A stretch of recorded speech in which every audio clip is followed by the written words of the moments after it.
আসসালামু আলাইকুম ও রহমতুল্লাহি ওবারাকাতুহু। এখন আপনাদেরকে জানাবো যে তাহাজ্জুদের নামাজ সুন্নত নাকি নফল। তো বন্ধুরা, এই বিষয়টি যদি আপনারা জানতে চান সঠিকভাবে, তাহলে অবশ্যই আপনাদের ইতিহাসের দিকে ফিরে যাইতে হবে। কারণ আমাদের আল্লাহ তাআলা ৫ ওয়াক্ত নামাজকে ফরজ করেছেন। প্রথমেই কিন্তু রাসূল সাল্লাল্লাহু আলাইহি সাল্লামের নবুয়ত প্রাপ্তির পরেই কিন্তু ৫ ওয়াক্ত নামাজ কিন্তু আল্লাহ তাআলা ফরজ করেননি। কিন্তু আল্লাহ তাআলা যখন নবীজিকে মেরাজে নিয়ে গেলেন, তার সান্নিধ্যে নিয়ে গেলেন, ওই রাত্রে থেকেই কিন্তু আল্লাহ তাআলা নামাজকে ফরজ করেন, অর্থাৎ ৫০ ওয়াক্ত নামাজ দিয়েছিল।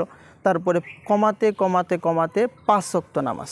আল্লাহ তাআলা বলেন, কেউ যদি ৫ ওয়াক্ত নামাজ পড়ে তার ৫০ ওয়াক্ত নামাজের নেকি আল্লাহ তাআলা দিয়ে দিবেন। সুবহানাল্লাহ। তো এই জন্য এই নামাজ ফরজ হওয়ার পূর্বে কিন্তু তাহাজ্জুদ নামাজ রাসূল সাল্লাল্লাহু আলাইহি সাল্লাম পড়তেন। অর্থাৎ কোরআনের আয়াত অনুযায়ী আল্লাহ তাআলা সূরা বানী ইসরাঈলের ভিতরেই কিন্তু বলছেন। বানী ইসরাঈলের ভিতরে মেরাজের ঘটনা রয়েছে, এই তাহাজ্জুদের নামাজের ঘটনাও কিন্তু রয়েছে, বা তাহাজ্জুদের কথা বলেছে। আল্লাহ তাআলা বলছেন, ওয়া মিনাল লাইলি ফাতাহাজ্জাদ বিহি নাফিলাতাল লাক আসা আইয়াবআসাকা রব্বুকা মাকামাম মাহমুদা। আল্লাহ তাআলা নবীকে বলছেন যে, এ রাসূল, আপনি রাত্রের কিছু অংশে জাগ্রত হয়ে কিয়ামুল লাইল অর্থাৎ নামাজ পড়েন, তাহাজ্জুদের নামাজ পড়েন, তাহলে আল্লাহ তাআলা আপনার সম্মান বাড়িয়ে দিবেন, আপনার মর্যাদা বাড়িয়ে দিবেন।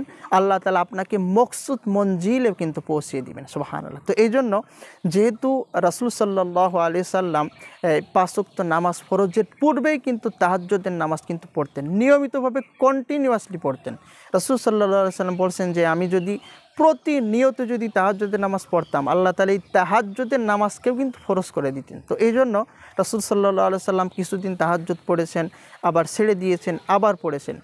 রাসূল সাল্লাল্লাহু আলাইহি সাল্লাম একেবারে প্রতিদিন কিন্তু পড়েননি।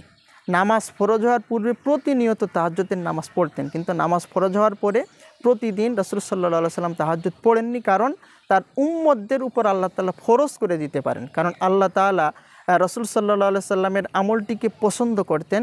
যদি আল্লাহ তাআলা ফরজ করে দিতেন, তাহলে আমাদের সাধারণ উম্মতদের কিন্তু কষ্ট হয়ে যেত। এই জন্য আল্লাহ তাআলা রাসূল সাল্লাল্লাহু আলাইহি সাল্লাম দরদ বুঝেছেন, উম্মতের দরদ বুঝে এই নামাজটাকে কিন্তু সুন্নতে রেখে দিয়েছেন, সুন্নতে গয়রে মুআক্কাদা হিসাবে কিন্তু রেখে দিয়েছেন। তো এই জন্য এই নামাজটি রাসূল সাল্লাল্লাহু আলাইহি সাল্লাম পড়তো। আমি যদি সুন্নতের নিয়ত করি, তা সুন্নতে গয়রে মুআক্কাদা, অর্থাৎ আপনি যদি সুন্নত হিসাবে যদি এই তাহাজ্জুদের নামাজ পড়েন, তাহলে কিন্তু আপনার এই নামাজটি সঠিক হবে। এমনকি আপনি যদি নফল হিসাবেও পড়েন, তাহলেও কিন্তু সঠিক হবে, কোনো সমস্যা কিন্তু নেই। আপনি নিয়তের ভিতর যদি মনে করেন আপনি নফল নামাজ পড়ছি, তাহলেও হবে।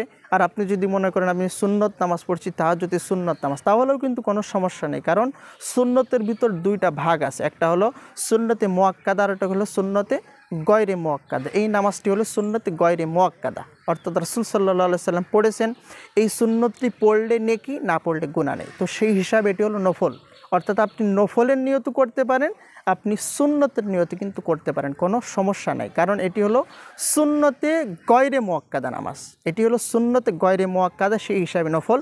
অবশ্যই রাসূল সাল্লাল্লাহু আলাইহি সাল্লাম পড়েছেন, পড়তে কিন্তু বলেছেন। আল্লাহ তাআলা আমাদের সকলকেই সঠিক বুঝ দান করুক। সকলে ভালো থাকুন, সুস্থ থাকুন, আশা করি সকলেই বুঝেছেন। আসসালামু আলাইকুম ওয়া রাহমাতুল্লাহি ওয়া বারাকাতুহু।